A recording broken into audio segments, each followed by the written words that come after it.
There were a lot of industrial troubles that were occurring in your company. Now, this was about the same time that a BEA Trident went down at Staines, and it was famously been discovered that graffiti had been scratched by the first officers on their table that read, "Key, the captain, must die." The inquiry found that considerable friction existed between senior captains and junior pilots, such as you would have been around that time. Now, did you acknowledge this or experience any of this? Well, first of all, that Trident crash was BEA, not BOAC, Yeah, of course. yes, of course. And we were separate entities back then. There is no doubt that a lot of the captains I flew with on 707s, who were ex-wartime Bomber Command pilots, were fairly autocratic. And some of them, I have to say, not really up to speed with flying a 4-engine jet aircraft. Having said that, many of them were very capable. So, don't get the impression that all these people were sort of slightly incapable ex-piston engine bomber pilots. No, No, sure. there was an element of that, but a lot of them were very good. And actually, funnily enough, one of my great regrets is that, these guys never talked about their war. Very private. And I wish I'd had the temerity, if you like, as a sort of junior first officer to quiz them about their wartime experiences. There's one chap I flew with, very colourful chap. I did my 747 conversion course with him, and his party trick was to go out over the ocean in a 747 down to about 50 feet, head towards the cliffs of Moher, and heave the aeroplane over the cliffs of Moher. Well, that chap died not so long ago, 5 years or so ago, and there was an obituary to him. He was one of the dam busters. Oh, good Lord. Isn't that marvellous? And I had no idea. I had absolutely no idea. Well, I never. So, that is a regret I have.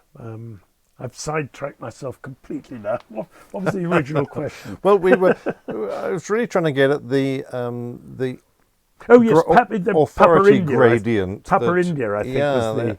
That was it. It was about the friction and the concern that between the young Hamble cadets and these senior old pilots. Yes, there was some sort of industrial action. I don't think BOAC were involved in this. I think it was BEA that were involved in this particular spurt of industrial action. And there had been some massive row that this captain had in the crew room. That's right. Before going onto the flight deck. And he was obviously in a very sort of agitated, disturbed But partly state. because the senior captains were on one side and the junior first officers were on the other side of this dispute. Well, I don't know who he'd had a row with. Whether it wasn't with I don't think it was with the two first officers that were on that particular flight. I think he had come onto the flight deck, and those two chaps were already present and correct, doing checks and things.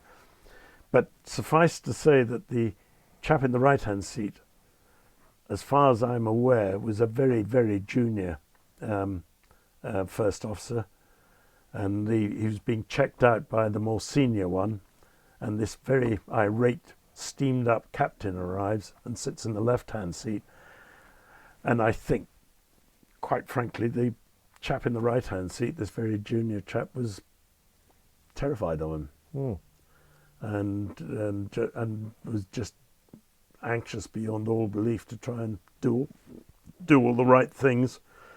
And the Trident had a slight flaw in it. I mean, I think any airplane where you can retract the slats without sequencing it with the flaps has a massive design flaw. Yeah, So, which they acknowledged in the end. Which they acknowledged. So when the order was given to bring the flaps up to whatever the setting was, he went and pulled the slats in instead. With tragic and effectively results. stalled the airplane. Yeah, tragic results. With tragic results. But you got on well with your captains at this point, or there was the odd one? They were autocratic, but you know, they were perfectly easy to get on with. You didn't have to. You weren't sort of having rows with them or anything like that. No. I mean, my main criticism was that many of them were very reluctant to give you any flying. Oh, really? And I think that probably partly stemmed from the fact that they weren't that confident in flying the 707 themselves, so they weren't quite sure, you know, they weren't too happy to give the flying away. Interesting. Now, you obviously love flying the 747.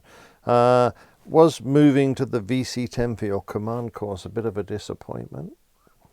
The 747 was magnificent, yes.